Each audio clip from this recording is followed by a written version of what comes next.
Welcome to Interesting People with Bob Brill. And in this episode, we have a really special treat for you. We all have interesting jobs, and this person has had many of them and continues today to hold an interesting job. Every once in a while, you meet one of those special people, and while you may never have heard the name Salli Sachse, you no doubt have seen her over the years. In the 1960s, she was one of those sensuous bikini-clad girls in more than a dozen beach party movies, a heartthrob for many a young man, and I have no problem telling you I was one of them. After she chose to leave Hollywood, she had a career as a fashion model in Europe. She also lost her husband in a tragic plane crash, only to return to the U.S. and earn a PhD in counseling, where her new career had her working with children. Well, today, she continues to thrill audiences with her fine art and even sells them on her website, which we'll get to later in the program. It's my great pleasure to welcome in Salli Sachse. Salli, good morning. How are you today? Good morning. I'm great. It's bright and sunny here, and it makes my heart sing. Well, so tell me how this whole beach party movie thing got started for you. From what I read once, that you kind of just got plucked off the beach. Is that how it all started? Yes, I was. My husband was a lifeguard at Windansea Beach, and two men that we know were in Hollywood uh, selling a product that they did. So they came down to the beach and they chose about eight of us. So we drove up to Hollywood in a station wagon, two station wagons, and we went to American International Studios on Sunset Boulevard.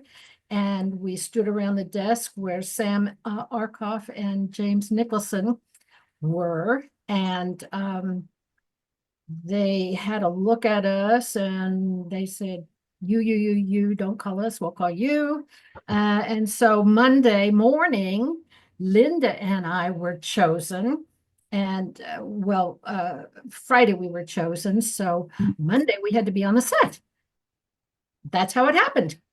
Interesting. It's one of those Hollywood success stories. I guess you might say. It's everybody dreams. Well, gee, I'm going to meet at. I'm going to be discovered at Hollywood and Vine or something like that. And Beach blanket, bingo. Beach blanket, bingo. Beach blanket, bingo. That's the name of the game. Take a blanket made for two now. And a boy and a girl. That's a game for me and you now. Yeah, let's give it a whirl. Beach blanket, bingo. Beach blanket, bingo. Beach blanket, bingo. That's the name of the game. so, did you always want to be an actress? Well, as a young girl, it's probably a fantasy. But I had been Miss La Jolla, Miss this and that, and had made a lot of appearances and Queen at the Fair and all of that. So I guess it was just sort of building up to that. Yeah. So, my personal favorite is Ski Party, which I want to get to in a little bit, but I want to talk to you about the beach party movies themselves. I mean, they were meant to be fun to watch, obviously. They were meant to be guys watching girls, in bikinis and things like that. What was the set like? What was it like on the set with the stars and the non-stars that you had to work with?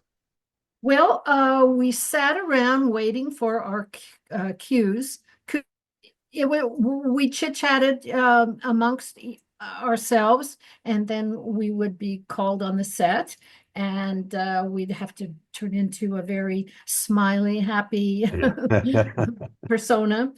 And Frankie and John, was it John Ashley? So we had Frankie Avalon. Oh, pardon me?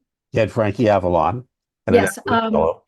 So it was always fun because there were jokes and it was a very lighthearted experience and it was a lot of fun. And uh, well, we tried to stay out of trouble. So it was more you guys actually had roles as opposed to like central casting where your background and you get I imagine some of the girls were background though, right? Yes, yes, some of them were, and Linda and I were always they called us the bookends So they would place us at one end of a lineup. So we were the bookends. Yeah, you know, I Okay. wondered about that because when I looked on IMDb and I was looking on some of the cast lists, and it said bookend one, bookend two, and I thought bookends. Okay, I understand bookends, but how did that fit into your role in the films? Well, Bill Asher was the one that said, okay, book on the set, and he's the one that gave us that name in Malibu, and it just traveled with us to all the movie sets. You know, my first personal favorite is Ski Party, which kind of wasn't the beach movie. It was the ski movie, and I always remember the one scene with you and I don't know who the other girl was, but Dwayne Hickman and Frankie Avalon were dressed in drag, and they were coming Oh into the yes, lodge, yes. and they were dressed in drag because they were trying to figure out how to get to the girls, and figured the girls, being a girl, would get them into the places where they really couldn't get to. And they were kind of sneaking out. And I'm going to play the clip here. Okay. Oh, great. So you know the clip. So, but and you and the other girl are walking away, and the other girl says, "Check out the local competition." And your line was, I can't. I just had breakfast," and meaning a put down of the two obviously guys dressed as girls. And then you walked out, but you never saw your faces. Well, look at the new competition. I can't. I just had lunch. And I thought I identified you by the pigtail, and you're both walking through in bikinis and walking out the door. And it sounds like the voice was looped in rather than, because you obviously couldn't see your lips, so so that was part of it. But tell me about that. That was just, I don't know why it's stuck in my mind all these years, but that's the one scene that sticks in my mind. But they didn't give, outside of Annette and Frankie and some of the other more established stars, they didn't give many lines. You had some lines here and there, which and I think when we spoke earlier, you made the comment, maybe I had a meaningful line or something along that line, because there weren't that many meaningful lines, because these were meant to be fun movies, and they cranked them out over a period of short number of years, and they did like 17 or 18 of them, and you were in like almost all of them. Yes, yes, yes. Had bikini girls on the set. We had few lines, and we had a lot of smiling to do, Yeah. and a lot of kind of shrugging the shoulders and all of that. It was like a big family. Mhm. And bikini girls. So that's what we were known as. Yeah. And we had a lot of jokes and fun on the set in between scenes. It was just like a big family. What was it like working with Annette? Because I know from what I had read earlier that obviously she was the only one that didn't wear a bikini. She wore a one piece. Disney wouldn't let her wear a bikini Mhm. because I think she was still doing movies with Disney, Mhm. Walt Disney. And what was the relationship between her, who was an established star, but still about the same age as the rest of you guys, and the rest of the actors and actresses who were on the set? She was very friendly. We would sit around in a circle in chairs, and we would chit chat, and they'd say, "Okay, bikini girls on the set," and you. It was just very casual, very friendly. Annette was very open and had fun also, and maybe a little guarded because she had to be. Yeah. I mean, I imagine, and of course, this is the 60s. And so, I mean, even the money, if you're doing background work, isn't very good today. What was the money like? I mean, was it, hey, this is really worth doing, or hey, It it's, was scale. We got scale. yeah, what was scale back then, though? I don't know, maybe $250 a week, $350 a week. Wow. That's, I think it's what, 250 or more net per day now. you know. Yes. And of course, gasoline is a lot more than 25 cents a gallon too. Yes. You know, there must have been, well, let me ask you this before I get to the next question. The bikinis, were they yours or were they provided by the studios? No, they were ours. There was a bikini shop run by somebody that we knew in La Jolla, and that's where we got ours. And gosh, I'm trying to remember back that far. When Linda and I first started working, we stayed at the Hollywood Studio Club. Uh-huh. And then we drive home on the weekends to our husbands. Mhm. So I think our friend in La Jolla made our bikinis. And I think everybody's brought their own, and most of the girls who were in the films were used to being on the beach, so they had their suits. Right, right. When it came to the multitude of films, I imagine at The some what two point, films? the multitude of films that you did. Oh, uh-huh. I imagine since they were pretty much formulaic, I mean, they were pretty much the same idea over and over. Did they get kind of boring to you, or was it just, okay, we're gonna go to work, have some more fun. I'm gonna do a movie, blah blah blah. Well, they were silly, and we made fun of them. Yeah. And we all sat around the set, and okay, here we go again. And we did a lot of joking and Did you get a make lot of reading done? reading of scripts or No reading. books, because Yeah, yeah. I know they always tell you, okay, you're going to be on the set, bring a book. Yeah. No, there weren't, nobody brought a book to read that I can remember, because we were so busy relating to each other and joking and having fun and waiting for okay, on the set, girls. We just fooled around. Well, that's good. Speaking of which, in recent years, we've, battled through the Me Too movement and in Hollywood. And I imagine these movies were ripe for harassment. Was there any of that? Did you see any of it? I mean, Any of what? and harassment, because Oh, I mean, these movies are obviously ripe for that. You had a lot of girls who wanted to be in movies, a lot of women who maybe, were who would go along with something, or maybe, and those that wouldn't. But, it was still a male-dominated business at that time, and yeah. going through the pressures of like what we've seen reported in the Me Too movement. I was kind of curious, was there any of that in these movies as you went along through all of them? What would you say? Was As there far, any of what? any harassment, sexual harassment? Oh, no, no, no, not that I can remember. I mean, maybe there were jokes, but nothing serious or there weren't, they didn't play around with, with the sexism, the bikinis. It was just always bikini girls. You were just one of the bikini girls. Mhm. So you went on to other films, of course, but about that time, you also had experienced a tragedy. You married fairly young, if I'm assuming, right? Yes, I did. How old were you when you got married? I think I was 21. Hmm. It was 23, or maybe I was 23. I was 26 when I was widowed. Uh-huh.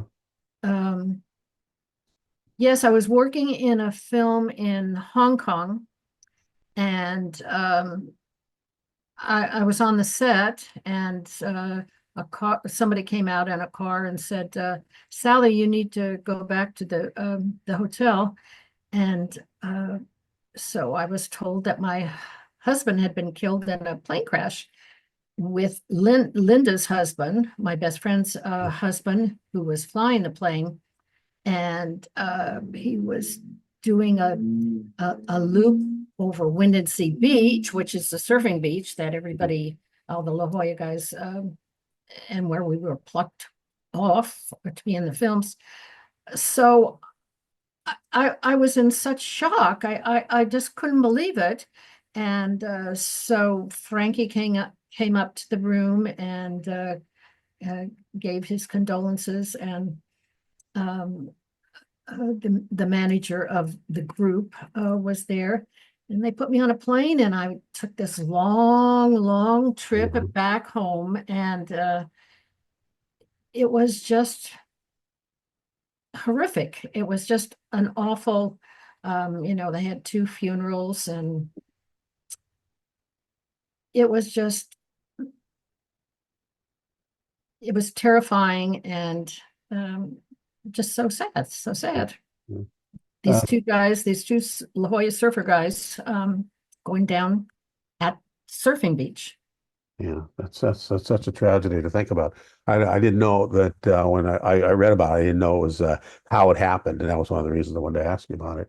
And from there on, from that point on, I guess did you leave Hollywood at that point, or did you make any more films? Because I think that was about that time, right? Let me see. I stayed, let me think. I moved into an apartment. Well, I stayed in the apartment that Pete and I had in West Hollywood. It was near the Troubadour. And then finally I rented a little house on Doheny Drive. And eventually I met a couple of people, and I was invited to go live at Peter Tork's house in in the valley. It Peter was Tork of the Monkees. yes, Yes. and there were about 10 or 11 people living there. It was a huge house. Really? It was Wally Cox's house, Right. and Peter came into that money, and so he bought it, and there was a pool, and my friend and I shared uh, apartment above the pool house. And Crosby, Stills, and Nash would come over in the morning after they'd been in the studio, recording their first album. They would take a jacuzzi, a sauna, a swim, go home and sleep all day, and do the same thing. Yeah. And you could see I had brought a hammock that I had, and it was downstairs by the pool, and David Crosby would get in there and just swing back and forth, smoking something, Right. being very lazy. But it was a very interesting household because there was so much happening. We would have dinners where in the living room, and we would place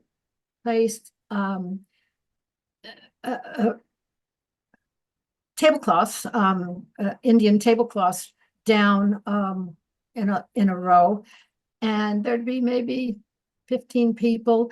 Joni Mitchell would be there, and she and with Graham Nash, and there was just a lot of, and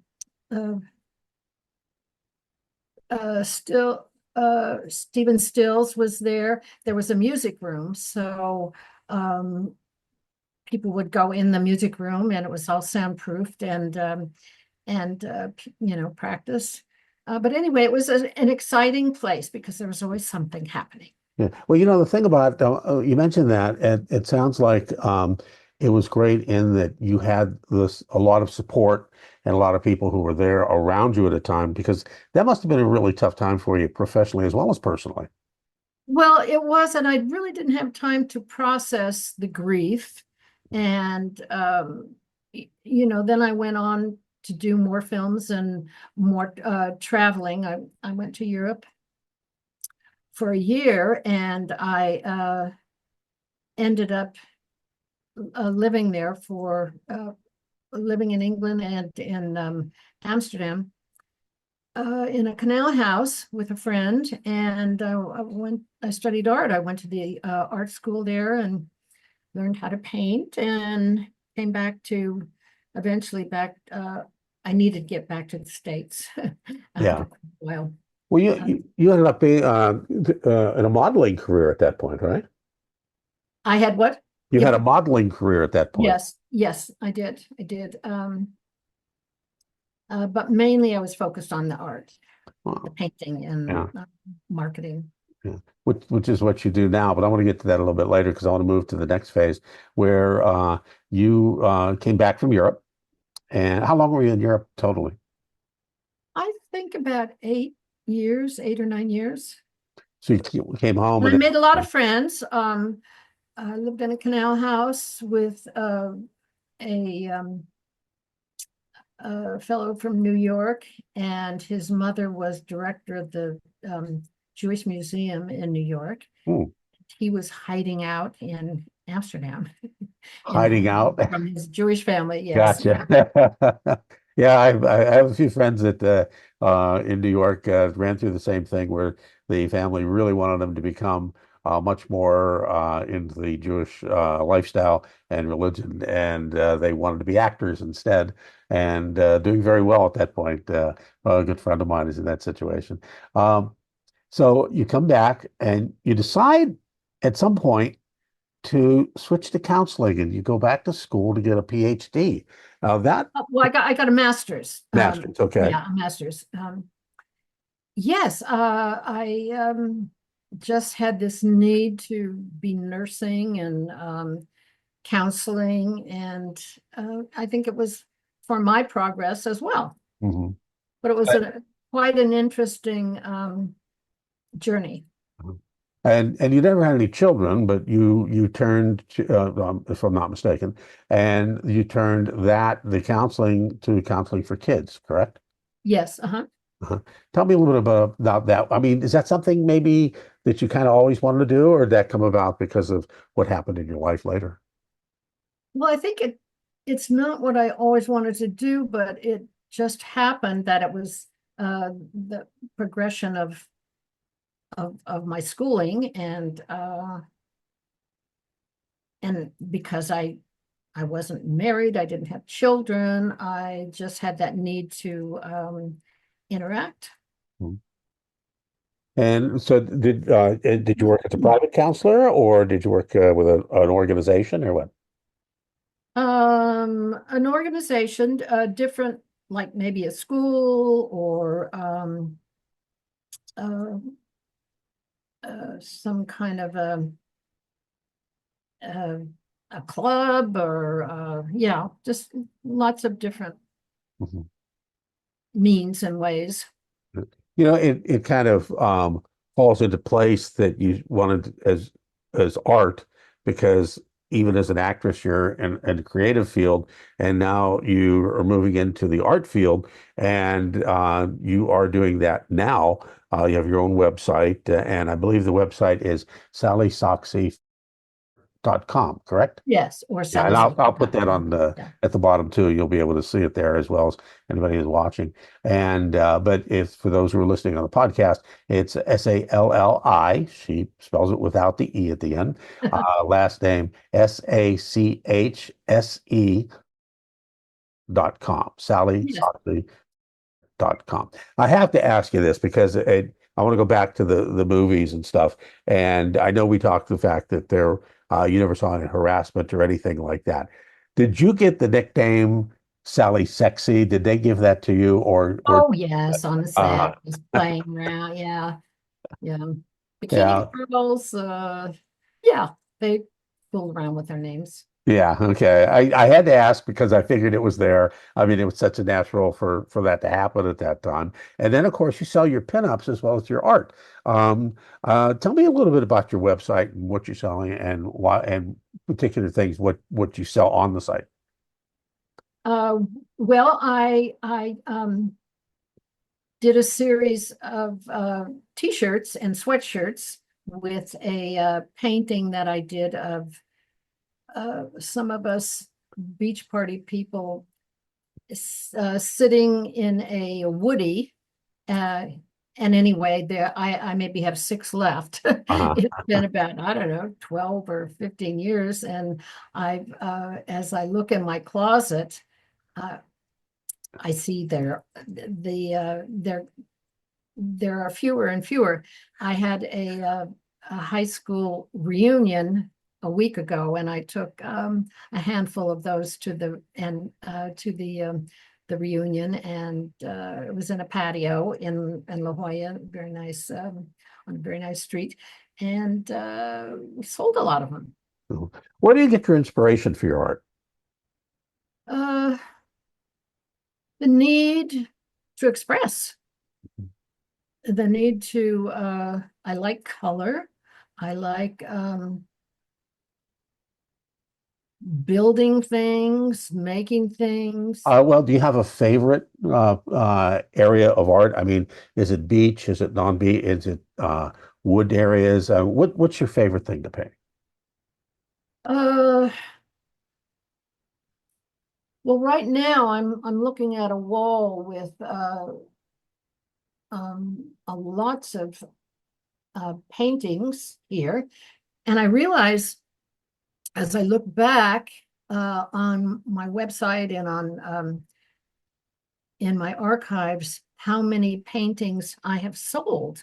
And I just came across some of my sales books, receipt books, and they're going back to 1912, the teens, and I realize how many t-shirts and how many paintings I've sold. I'm And going to correct you. It's 2012. You're not that old. You said did I say 1912? yes, you did. That's okay. No, you're allowed. Yes, so it's been quite a journey marketing, and as I look on my wall, there's a picture here of the Casa pool in La Jolla, where the seals are on the beach, and there's a seal in the water. There's a little doggy with a dress on, and A doggy with a dress? yes, a little white doggy with a pink dress Gotcha. on. Okay. Sort of a Yeah. ballerina type thing, I'm assuming. Yeah, yeah, and Okay. he's got pink ears and a white face and a little kind of red nose. Well, I want a lot of people to go to your website. The thing about it, do you also do you paint some of the characters you worked with? Your version, your thoughts of them, like the Frankie Avalons, Funicellos, Linda, or No, I never did. I never did. Paint them? yeah. Did you? No, I never did. But that's an idea. Well, Sally, this has been great. Anything else that you'd like to share with those who have enjoyed you over the years and want to follow you and be involved in purchasing and finding out more about Salli Sachse?